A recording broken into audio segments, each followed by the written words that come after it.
We are once again in a market where the emotions signal fear and uncertainty. We're currently sitting at levels prior to this period that we haven't seen really since the weakness we saw in September 2020, and then of course back when we hit the March 2020 crash. Now all of this fear and panic is due to the Dow being down today 1.6%. As of recording this video, that's over 550 points down. The S&P down nearly 2% or close to 100 points on the day. And the worst performer by far, the NASDAQ, the tech-heavy index, is down over 2.5% on the day, nearly 400 points lower. Our big tech giants that we've gone to as a safe haven, a safe trade for the last little while, is finally seeing some weakness here, ranging from around 2 to 4% losses on the day, which guys equates to tens of billions of dollars in losses on these companies. And really this has led to a broad-based sell-off in the market, pretty much in all sectors except in energy, which remains the green spot here today. Needless to say, if you're like me and you're exposed to a lot of tech companies, a lot of growth companies, today, not a great day, some pretty big losses in the portfolio. But that's okay, we're in this game for the long term, so that begs the question, is today an opportunity to, go heavy, buy the dip, or is it something more that we should be concerned about? Well, in this video, I'm going to break down a couple of things that I've noticed in the media recently, and I'll give you my thoughts on that.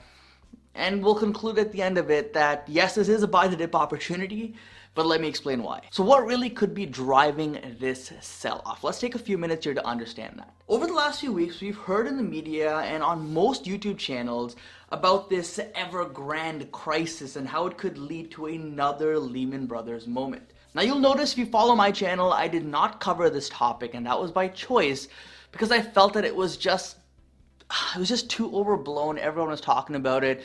I don't really want to be that kind of channel, if it doesn't really provide value to you guys.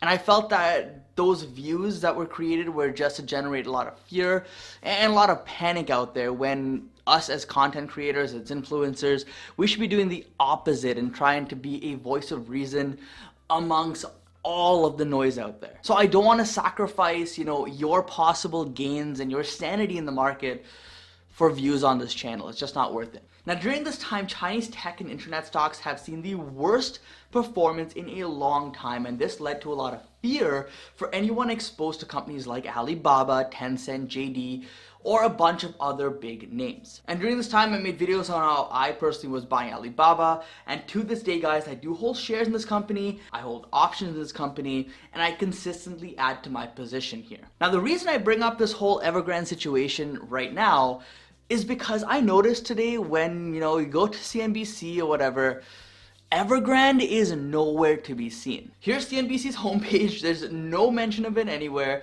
and I think they realize that this story has been played out way too much, and viewers have moved on from this being a fearful topic. So what did the media do? Well, typical media fashion, they gotta pick something new to drive fear, and they have a few things here on the chopping block that they're really pushing into the market. They're really trying to get retail investors to feel fear once again on some new topics that relates more closer to home, not something all the way in China, something that, is based in the US here. This will, of course, hopefully lead to more clicks for them, more views for them, more volatility in the market, more opportunities for the smart money to buy in. And I think the story is probably going to be played out for the next couple of weeks until everyone comes to their senses and they're like, wait, that was just noise. That was an opportunity to buy. I wish I bought. So the first thing here that we're going to talk about is the 10-year yields. It's climbing once again, guys. It's the highest it's been since June. How ridiculous is this? The highest level since 3 months ago. Is that even newsworthy? Not in my opinion, but apparently it drives views. Looking at this chart, we can see that this is not really an issue. We're going to trend higher with time since things are recovering from 2020 bottoms. Interest rates are going to rise. Money's going to flow out of equities, especially the high growth names. It's just a natural cycle of things. But are we at crazy levels here? No, absolutely not. We're not even at the levels that we were prior to 2020. So this, in my opinion, is a non-event. The next thing that the media is really trying to push forward is this whole debt ceiling, debt limit, and the fears around that. You'll see titles like, oh, we may hit our debt ceiling by October 18th, and something needs to be done before this, otherwise we could enter a disaster in the economy. The economy could be in shambles here because of this. If this happens, guys, it could be a huge crisis, and would be the first ever default. And you combine this, of course, with the fears that the government may shut down here by the end of September, and we have a real recipe for disaster. Or do we? Do we really have a recipe for disaster? No, this is just another one of these stories that the media is trying to push just so that they can get your attention, get you watching their program, get you clicking on their articles, so they can just keep the cycle going. So I think that, these topics are going to be front and center. The treasury yields, 10 years going up, the government shutdown possibly looming, the debt ceiling here. I think we're going to see this for the next at least few days, possibly few weeks. And then sooner or later, we're going to get a title, government shutdown avoided, market's going to rally. Then we're going to see debt ceiling raised, market's going to rally. And then we're just going to forget about the 10-year yields because it's kind of irrelevant right now. And the market's probably going to make new all-time highs. Just remember, guys, that the media is there to get clicks. They're there to, instill fear in you, get you hooked on their program so that you keep clicking, coming back, you're like, oh my gosh, what's going on today? Should I sell out of my stocks?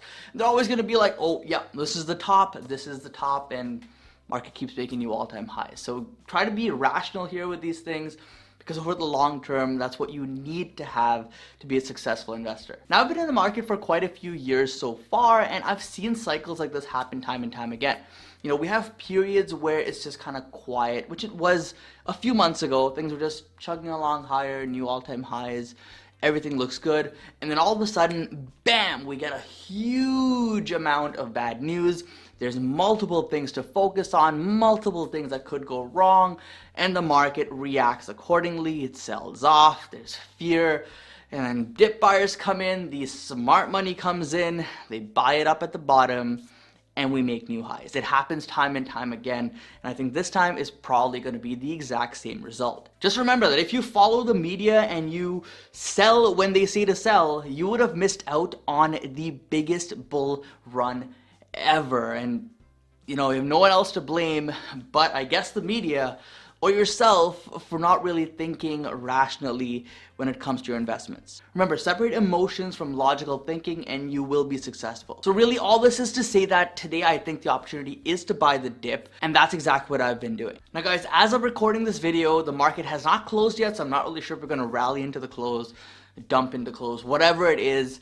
Doesn't matter. These are some trades that I made today. I purchased stocks like Coupang, Amazon, Splunk, Spotify, and I still have plenty of cash left to deploy, and I may do some more buys here as the market ends its day. And I know you're going to ask me the question, are we at a bottom? Honestly, I don't know. No one knows if this is the bottom, but when we look at the charts here, we can see the cues show us that we're close to a support level.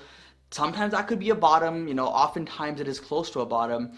And there's a good chance that we can go a little bit below this if selling accelerates. But it's hard to really say definitively yet, yes, this is the bottom. Regardless though, I think dollar cost averaging, buying a bit here at these levels does make sense and is the right thing to do long term. And the type of companies that I'm buying here are the same ones that I've been buying for the last little while this year. I've been focusing on strong brands, strong businesses that I think will generate tons of free cash flow in the future, kind of turnaround plays that the market has been avoiding, because sooner or later they will come back into favor because they're good companies, and I think investors in those companies will be rewarded nicely. So no, I'm not going to be buying some super speculative new SPAC, pre-merger or something like that, or penny stock or anything like that. Not really my cup of tea, but I am opening up a few more, higher risk, higher growth type investments like Coupang, like you saw.